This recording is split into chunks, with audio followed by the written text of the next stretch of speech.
오늘 우리에게 주신 하나님의 말씀은 시편 108편 1절에서 13절 말씀입니다. 하나님이여 내 마음을 정하였사오니 내가 노래하며 나의 마음을 다하여 찬양하리로다. 기타야 수금아 깰지어다 내가 새벽을 깨우리로다. 여호와 내가 만민 중에서 주께 감사하고 문나라 중에서 주를 찬양하오리니 주의 인자하심이 하늘보다 높으시며 주의 진실은 궁창에까지 이르나이다. 하나님이여 주는 하늘 위에 높이 들리시며 주의 영광이 온 땅에서 높임 받으시기를 원하나이다. 주께서 사랑하시는 자들을 건지시기 위하여 우리에게 응답하사 오른손으로 구원하소서. 하나님이 그의 성소에서 말씀하시되 내가 기뻐하리라. 내가 세겜을 나누며 숫꽃 골짜기를 측량하리라. 길앗이 내 것이요 므낫세도 내 것이며 에브라임은 내 머리의 투구요 유다는 나의 귀이며 모압은 내 목욕통이라. 에돔에는 내 신발을 벗어 던질지며 블레셋 위에서 내가 외치리라 하셨도다. 누가 나를 이끌어 견고한 성읍으로 인도해드리며 누가 나를 에돔으로 인도할꼬. 하나님이여 주께서 우리를 버리지 아니하셨나이까. 하나님이여 주께서 우리의 군대들과 함께 나아가지 아니하시나이다.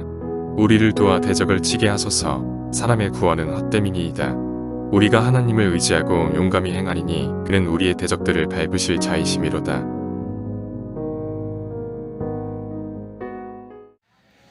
자, 여러분, 오늘 추수감사 주일인데요.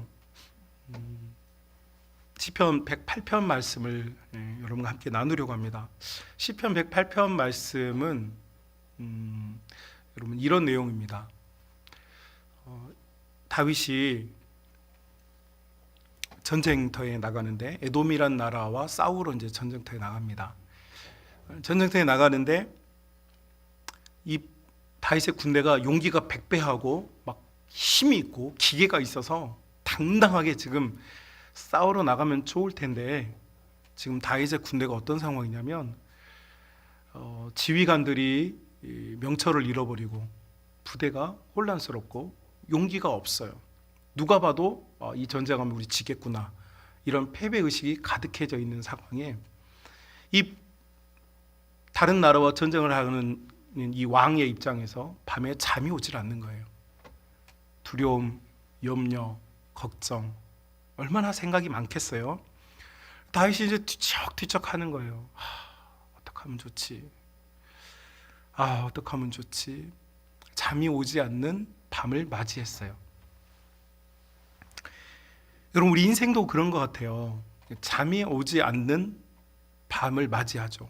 큰 일을 앞에 두고 우리 자녀들을 걱정하면 잠이 오지 않고 우리 가정에 닥친 일들을 생각하면 잠이 오지 않고 그래서 막 뒤척뒤척 하는 거예요.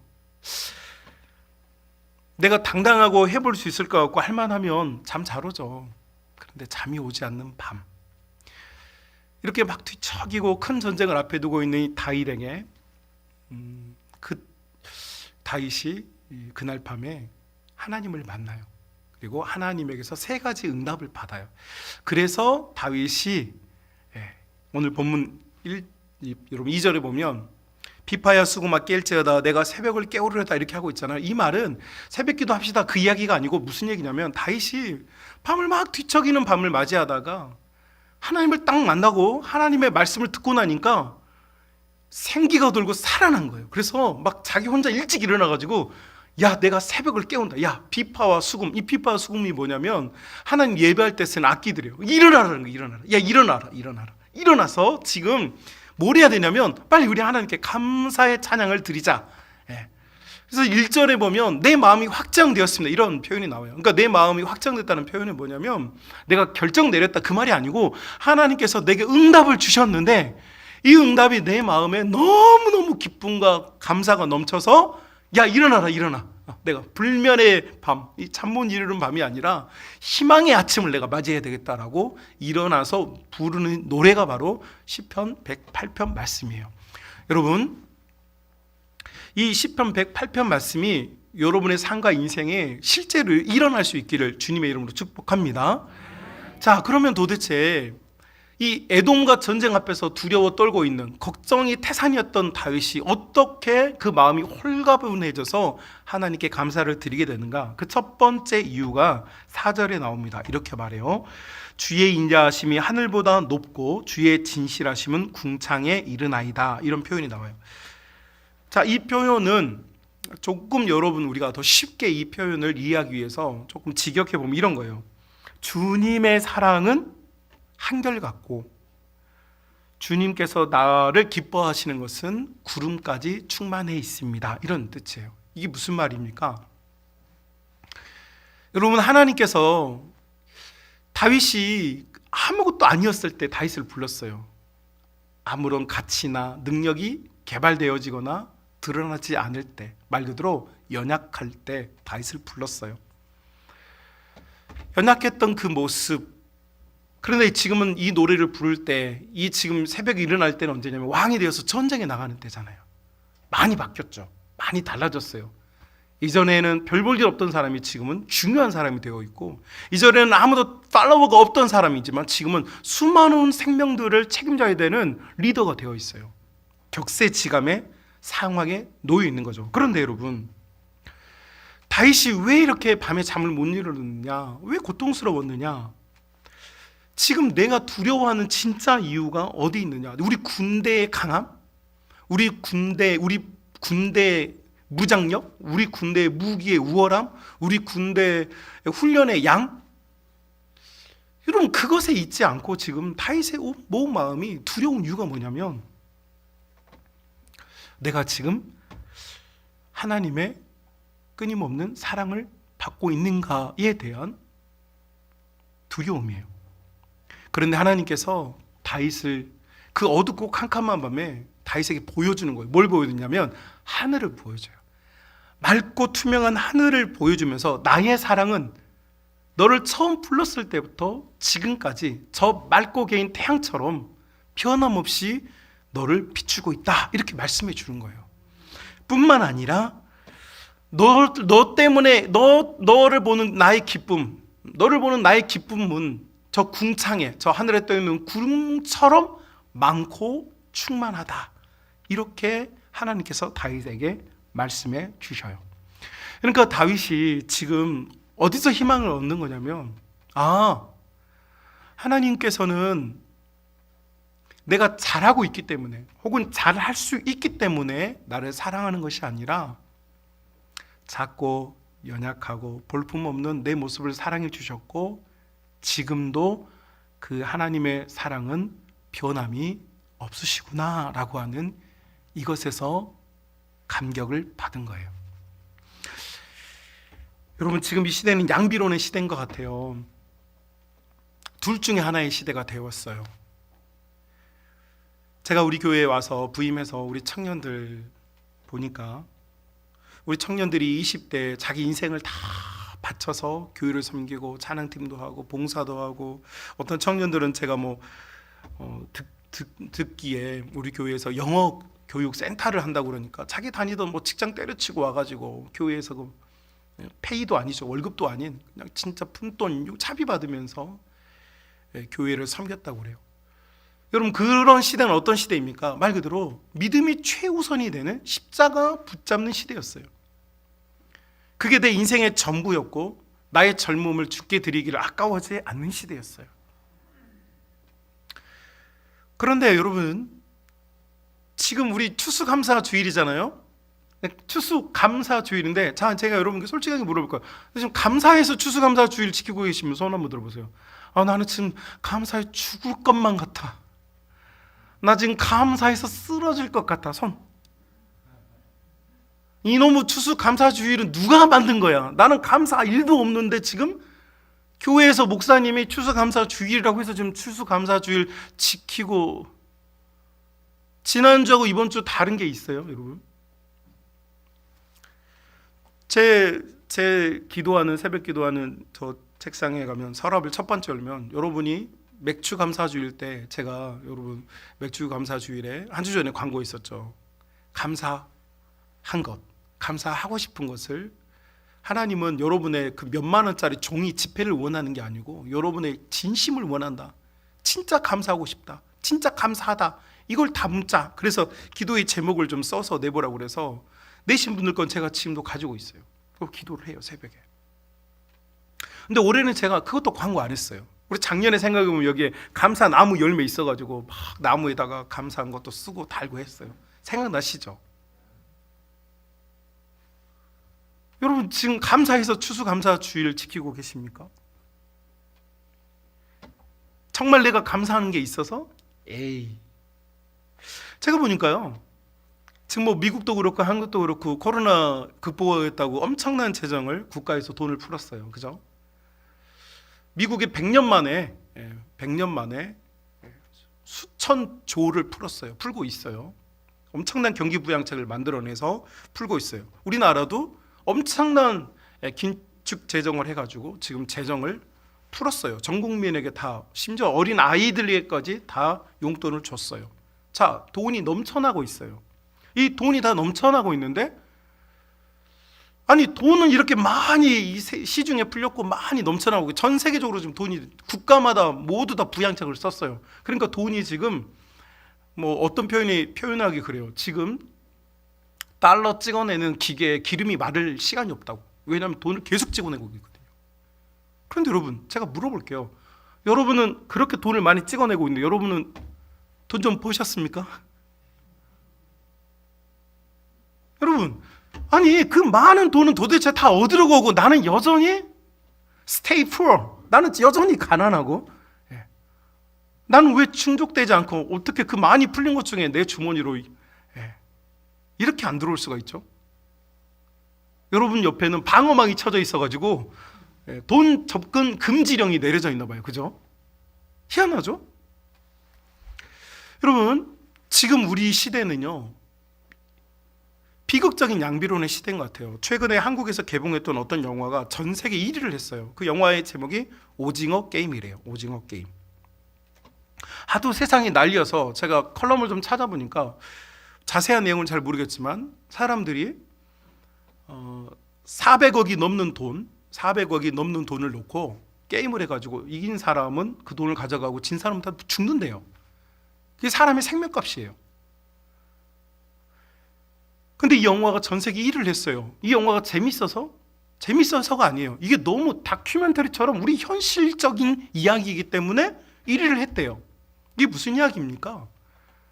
여러분, 이런 생각 하게 된 것 같아요. 여러분요, 돈 많은 사람은요, 감사가 절로 나옵니다. 그리고 믿음도 있어요. 돈 많은 사람들은 믿음이 있어요. 왜요? 돈이 있으니까 믿음이 있어요. 그런데요, 돈이 없으면 믿음도 없는 것 같아요. 왜요? 내가 너무 힘들거든요. 그러니까 믿음이 없어요. 그러니까 돈 있는 사람은 믿음이 있고 돈이 없는 사람은 믿음이 없는 시대가 됐어요.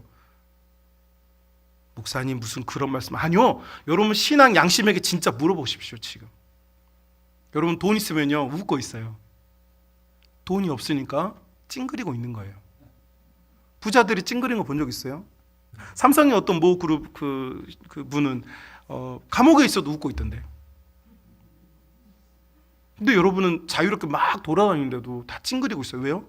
뭐가 없어서요? 믿음이 없어서 여러분 찡그리고 있어요? 아니에요. 여러분 지금 돈이 없어서 찡그리고 있는 거예요.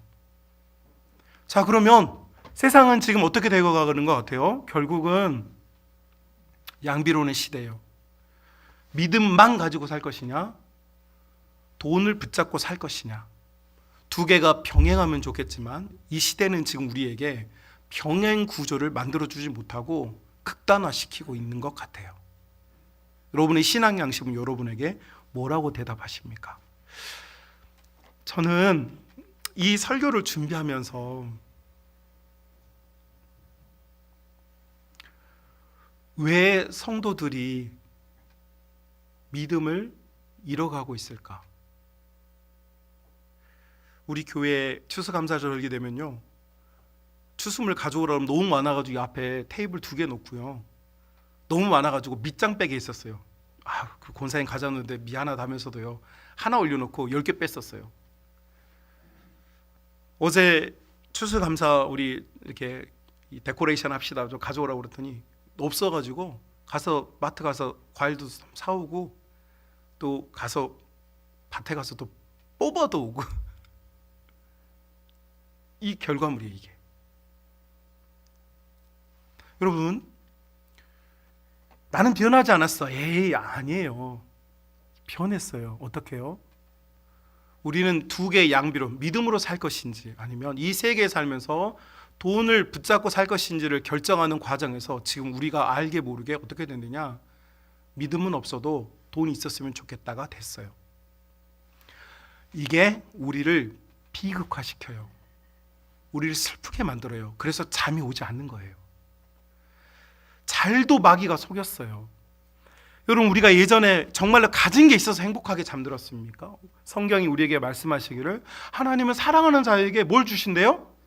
잠을 주신대요. 아니, 도대체 뭐가 얼마나 넘쳐나서 잠을 자겠어요? 말 그대로 아무것도 없어도 아버지가 내 아버지가 되신다는 믿음이 있다면 뭐 하는 거예요? 잠이 드는 거예요. 사랑하는 우리 성만 가족 여러분, 다윗이 잠 못 드는 밤을 맞이하였고 아마 응답받지 못했다면 부시시하게 지친 마음으로 일어났겠죠. 그러나 다윗은 홀가분하게 새벽부터 일어났어요. 왜? 너무 좋아서. 왜요?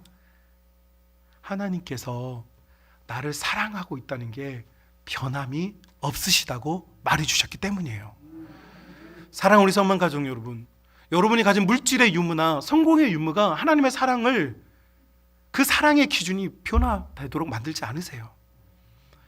여러분, 여러분이 얼마나 많은 것으로 여러분의 삶과 인생을 잘 치장했는지는 주님 앞에 그렇게 중요한 문제가 아니에요. 중요한 건 우리 주님께서 여러분을, 아니 우리를 사랑하셨고 지금도 사랑하시고 마침내 그 사랑을 완성하실 줄로 믿습니다.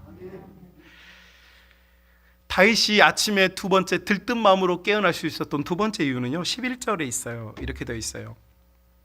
하나님이여 주께서 우리를 버리지 아니하셨나이까? 라는 표현이 나와요. 이 말의 어감은 하나님 우리를 버렸죠? 라는 말이기도 해요. 하나님께서 나를 버리셨습니까? 이 질문이 어떻게 기쁨이 될까? 자, 여러분, 이거예요. 여러분, 수고하고 애쓰고 봉사하잖아요. 열심히 삶을 살잖아요. 그런데 여러분, 우리 인생에 달라지는 게 있어요, 없어요? 별로 없어요.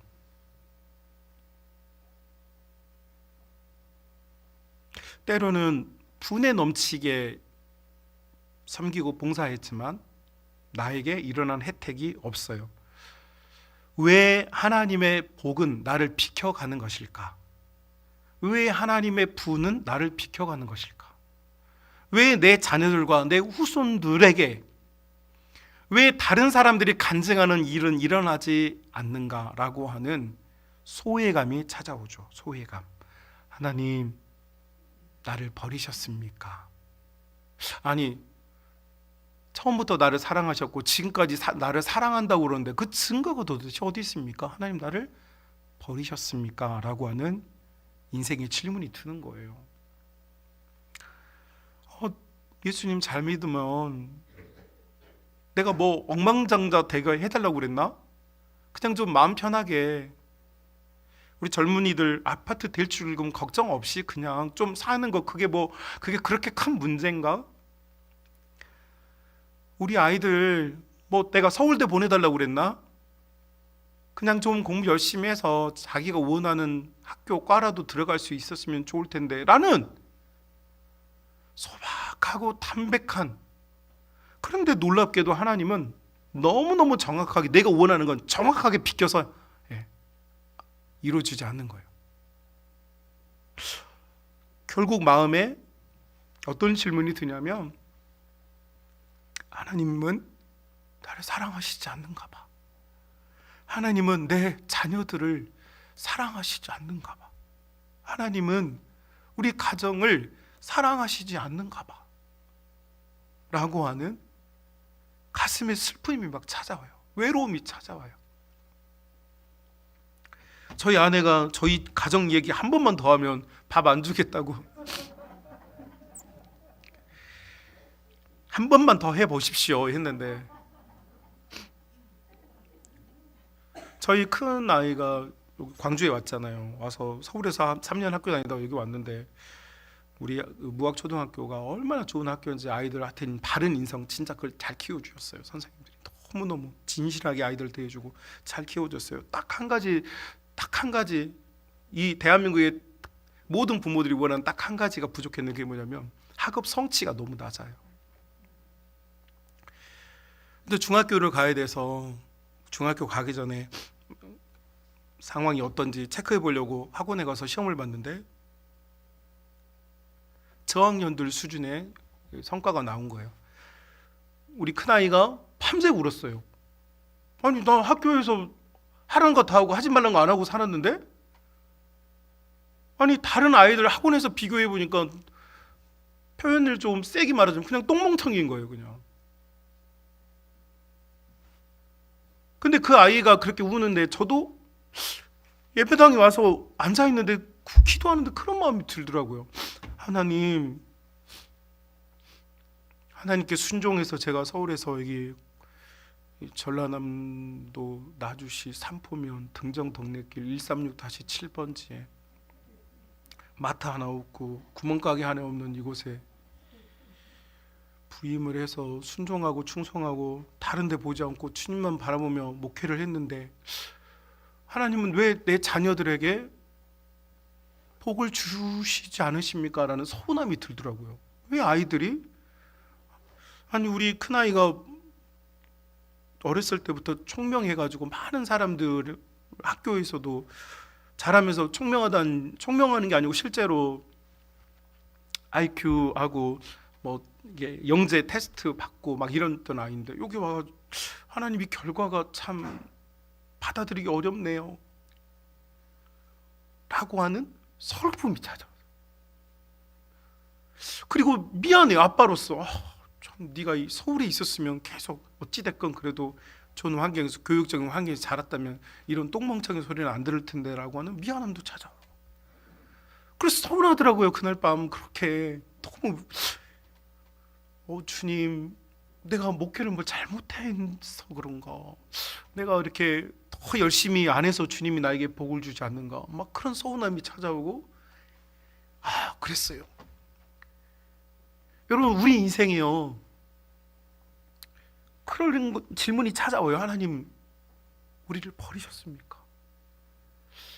하나님 내 가정을 우리 자녀들을 주님 버리셨습니까? 라고 하는 질문이 드는 거예요. 그런데 이렇게 질문이 들 때 하나님께서 이 다윗에게 역설적으로 말씀하시는 거예요. 야, 내가 너를 버리겠느냐라고 하시는 거예요. 내가 너를 버리겠느냐? 내가 그때부터 지금까지 너와 항상 함께 있다 이렇게 말씀하고 계시는 거예요. 내가 항상 함께 있다. 여러분 이 말씀을 이해하려면 요한복음에 가서 보면 조금 더 이해가 더 쉬워져요. 예수님과 베드로가 3년을 같이 먹고 같이 자면서 살았어요. 이 3년이라는 시간은 그냥 횟수로 1년, 2년, 3년이라는 말이 면서 동시에 어떤 의미가 있냐면 예수님과 베드로 사이에 두 인격체 사이에서 완전한 교감이 이루어져서 베드로는 예수님을 구주로 받아들이고 주인으로 받아들이고, 예수님께서는 연약하고 부족하고 무식한 베드로이지만 나는 너를 사랑한다는 걸 완전히 이해시키는데 충분한 시간, 이게 3년이었어요. 이 증거가 또 어디에 나오냐면 여러분 사도 바울이 복음을 증거하다가 에베소에서 뭐 합니까? 두란노라고 하는 서원, 요즘을 알면 성경 학교를 세워놓고 그곳에서 3년을 가르쳤어요. 3년을 가르쳤다는 건 1년, 2년 이 의미인가 동시에 또 뭡니까? 동시에 그 에베소에 있는 성도들이 예수 그리스도의 복음, 십자가의 복음을 완전히 이해하는데 충분한 시간을 가졌다 이 이야기예요. 그죠? 자, 그러니까 정리를 해보면 예수님과 베드로 사이에는 구주와 사랑하는 자녀의 이 관계가 완전히, 이 역학관계가 완전히 잘, 이 스트럭처, 이 구조가 완전하게 짜졌어요. 그런데 여러분 예수님이 잡히시던 날 밤에 그 단 하룻밤 사이에 무슨 일을 합니까? 꼬꼬댁 닭이 울기 2번 울기 전에 베드로가 3번 예수님을 부인해요. 자, 3년 동안 사랑했던 그 관계가 하룻밤 사이에 3번 부인함을 통하여서 그 3년이 지워져 버린 거예요. 그 모든 관계가 깨져 버렸어요. 여러분 신앙생활 오랫동안 하셨잖아요. 어떤 분들은 짧은 몇 년일 수도 있고, 어떤 분들은 막 40년, 60년, 70년, 80년 신앙생활 하셨어요. 하나님께서 여러분의 아버지가 되시고 예수님께서 여러분의 구주가 된다는 사실을 충분히 깨닫고 믿고 따랐던 시간이죠. 맞죠? 자, 그런데 이 코로나라고 하는 이 짧은 2년 만에 우리는 예수님을, 여러분 닭이 2번 온 것처럼 2년이 지났는데 예수님을, 하나님께서 나의 아버지가 되시고 예수님께서 나의 구주가 되신다는 이 사실을 입으로 말한 적은 없지만 마음에서 잊혀져 버린 거죠. 그러면 야, 넌 참 믿음 없다. 내가 너 같은 걸 위해서 십자가에 친 거 생각하면 내가 억울해서 못 살겠다. 이래야 되는데 도망가 버렸던 이 베드로를 예수님께서 디베랴 갈릴리 바다로 찾아오시죠. 밤새워 자기 인생의 물고기를 잡았지만 너는 이제 물고기 말고 사람 낳는 어부가 될 거야 라고 그를 불렀지만 자기 인생으로 돌아가 버린 베드로를 예수님이 찾아오셔서 그 아침에 3번 물어요. 너 나 사랑하지? 네가 나를 사랑하느냐라는 말은 질문하는 게 아니에요. 당신은 나를 사랑하십니까?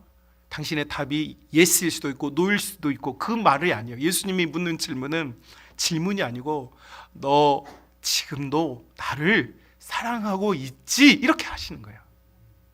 너 조금 실패했고 너 조금 넘어지고 너 조금 깨졌어도 너 그래도 여전히 너 나를 사랑하고 있지? 이렇게 예수님께서 3번 확신을 주실 때 베드로가 일어나서 예루살렘으로 가요. 그리고 그곳에서 성령을 받기까지 기도했어요. 베드로의 실패 앞에서 주님이 떠나버리신 게 아니었단 말이죠. 여러분 다윗이 기뻤던 게 뭐냐면 자신의 부대, 자신의 가정, 자신의 가문, 지금 나의 상황을 보니까 잠을 못 자겠어요. 복이 없나 봐. 어쩜 이렇게 지지리도 복이 없을까?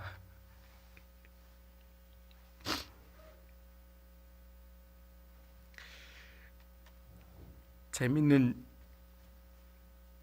우리 아내가 저에게 했던 이야기.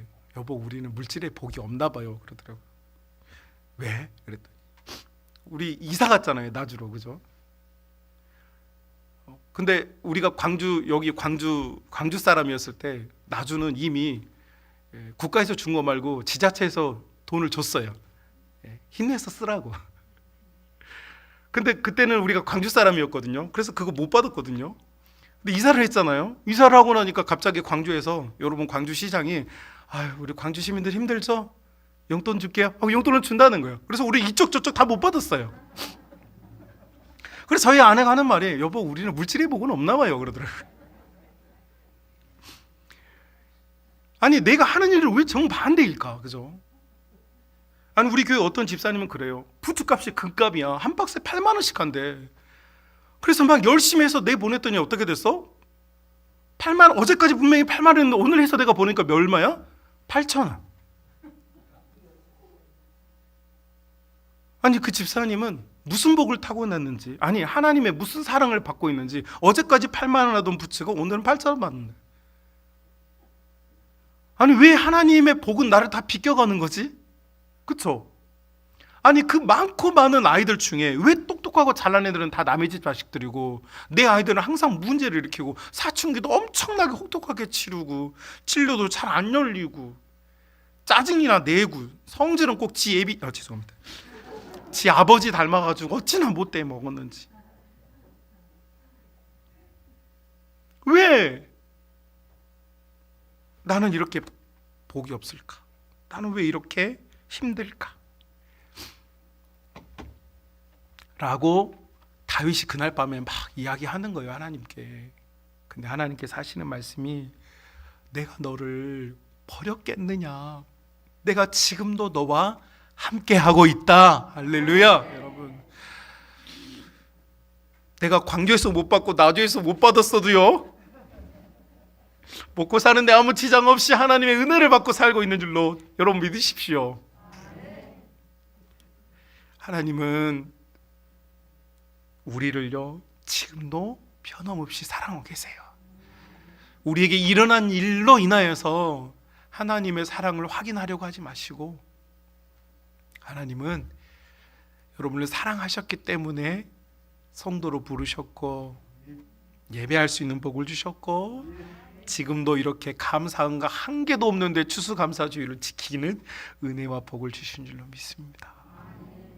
그러므로 여러분 마음속에 있는 불편한 마음을 내려놓고 희망의 새 아침을 맞이할 수 있기를 바랍니다. 마지막 세 번째 다윗이 보았던 응답이 뭐였냐면 13절에 있어요. 우리가 하나님을 의지하고 용감히 행하려니 그는 우리의 대적을 밟으실 자이십니다. 이렇게 고백을 하고 있어요. 이 말은 무슨 말이냐면, 하나님이 우리와 함께 하시면 우리가 힘을 얻을 것이고, 우리가 힘을 얻으면 어떻게 되느냐, 반드시 원수를 이길 것이다. 하나님께서 확신을 주는 거예요. 자, 잠이 오지 않는, 전쟁에 나가야 되는 이 다윗이 잠이 오지 않는데, 야, 나는 너를 처음부터 사랑했고 지금도 너를 떠나지 않고 있고, 마지막으로 하신 말씀이 내가 너와 함께 있으니 너는 반드시 이길 거야 라고 말씀해 주신 거예요. 그러니까 지금 우리 부대의 상황, 우리 군대의 상황, 우리 백성의 상황으로는, 우리 가정의 형편으로는 지금 분명히 이길 수가 없어. 불가능해. 그러나 우리 하나님께서 우리를 사랑하시기에 여러분 우리 삶 가운데 작고 큰 승리들을 우리 주님께서 반드시 주실 줄로 믿습니다. 주실 줄로 믿습니다. 아니, 주시고 계시는 줄로 저는 믿습니다. 저의 작은 간증 하나 나누고 같이 기도하려고 합니다. 여러분이 아시다시피 저는 정말 시골 촌부 벽부에서 태어나서 우리 가문이 자랑할 수 있는 유일한 것 한 가지가 우리 부모님이 참 믿음을 가지신 분, 요거 외에는 자랑할 게 일도 없는 그런 가정에서 자랐고 성장했습니다. 머리가 똑똑해가지고 스카이 같은 대학에 가지 못했고, 가진 것이 변변치 않아서 과외나 혹은 학원 같은 데를 가볼 생각은 못했습니다. 그런데 제가 이렇게 마음속에 하나님이 응답이 있어서 내가 어떤 교회로 가서 섬기고 배웠으면 좋겠다 이런 마음이 있어서 기도하는 중에 어플라이를 했어요. 참 그 세상에는요 여러분 진짜 잘나고 똑똑하고 멋진 사람들이 되게 많아요. 저도 좀 잘생긴 편인 건 사실이에요. 맞죠? 그죠? 근데 저보다 더 잘생기고 저보다 더 유능하고 더 멋진 사람들이 진짜 많더라고요. 제가 시골에 있다 보니까 제가 최고인 줄 알았는데 아니었어요. 저보다 훨씬 월등하게 실력을 갖거나 더 뛰어난 사람 진짜 많아요. 근데 저는 사실 그때 당시에 우리 교회 자체가 저희 부모님이 이렇게 섬기고 사랑했던 교회 자체가 교세도 크지도 않고 작은 교회인데다가 전도사님이 목회하던 교회다 보니까 사실 저희 부모님이 뭐 중직자가 된다든지 교회 그런 형편이 아니었어요. 그러니까 한마디로 하면 PK라고 해가지고 파스터 키즈 목사님의 자녀들이 있고요, MK라고 그래가지고 미니스터 키즈 해가지고 선교사님 자녀들이 있어요. 또 JK 그래가지고요 장로님 자녀들이 있어요. 근데 저희 집은 그것도 아니에요. 그러니까 교회에서 있는 모든 힘 중에 다 해당이 하나도 안 되는 뭐였게요? GK 집사 아들. 참 죄송한 표현인데 참 돈도 없죠, 백도 없죠, 교회 이름 낼 만한 아무것도 없죠. 시골에는 뭐 총교회 누가 알아주기로 합니까? 아무것도 없어요 진짜. 그렇다고 내가 뭐 월등하게 뛰어나거나 탁월한 것도 아니에요. 그런데 하나님께 그런 모든 것들이 나에게 유익하게 작동될 수 있는 어떤 장치가 없는 상황에서 기도 하나만으로 하나님께 소망을 들고 살 때 여러분 하나님께서 어쩌면 제가 가진 실력이나 제가 가진 배경이나 제가 가진 것으로는 할 수 없는 너무나 좋은 교회들 하나님께서 저에게 인도해 주셨고, 그 좋은 교회들에게서 좋은 목회를 배웠고, 여러분 그래서 여러분을 지금 만나게 되었습니다. 여러분 마침내 승리하는 것이죠. 마침내 이기는 것입니다. 과정에서 한 번 이겼다고 이기는 게 아니에요. 여러분 우리나라 지난 올림픽에서 펜싱 선수, 그 펜싱 선수 이름이 정확하게 제가 기억나지는 않습니다만, 그 선수가 점수를 따라잡을 수 없는 점수로 격차가 벌어졌고, 이제 아나운서들도 이제 뭐 은메달이나 패자부활절로 가겠군요 이렇게 하고 있을 때, 여러분 그 1점 1점 1점 1점 내 몸에 상처를 받으면서 점수를 계속 읽고 있었어요.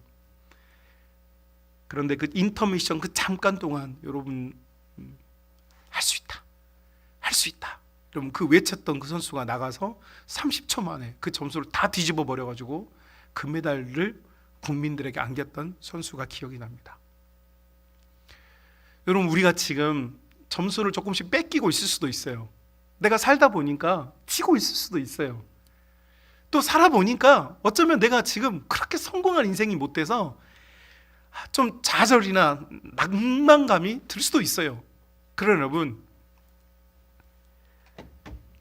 하나님을 아버지라고 믿는 사람들은요 반드시 최종 승리를 얻게 될 줄로 믿습니다. 최종 승리를 얻게 될 것입니다.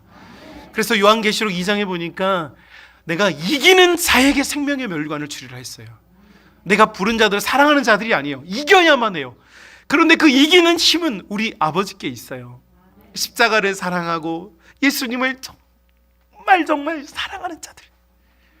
여러분 비록 가진 것이 없어도요, 손에 잡히는 것이 없어도요, 여러분 우리가 여러분 둘 중에 하나의 시대에, 양비론의 시대입니다. 이제 믿음이 있거나 돈이 있거나인데, 저는 잘 됐다고 생각해요. 어차피 우리는 돈이 없어. 없는 거 붙잡을 필요 뭐 있어요. 던져버리고, 우리가 가진 이 믿음을 재건합시다. 다윗이 그날 밤에 너무 무서웠어요. 너무 두려웠어요. 어떻게 해볼까? 해볼 수가 없네. 뒤척이던 날 밤에 하나님께서 그에게 세 가지를 보여줌으로 다윗은 새벽같이 일어나서 야, 다 일어나라, 전쟁하러 가자 이러는 거예요. 하나님은 여러분을 처음부터 지금까지 사랑하고 계십니다. 하나님은 여러분을 떠난 적이 단 한 번 없어요. 여러분이 실패하고 넘어졌을 때도 우리 하나님은 여러분과 함께 있었습니다. 그리고 마침내 하나님께서 여러분에게 진정한 인생과 영혼의 승리를 주실 줄로 믿습니다.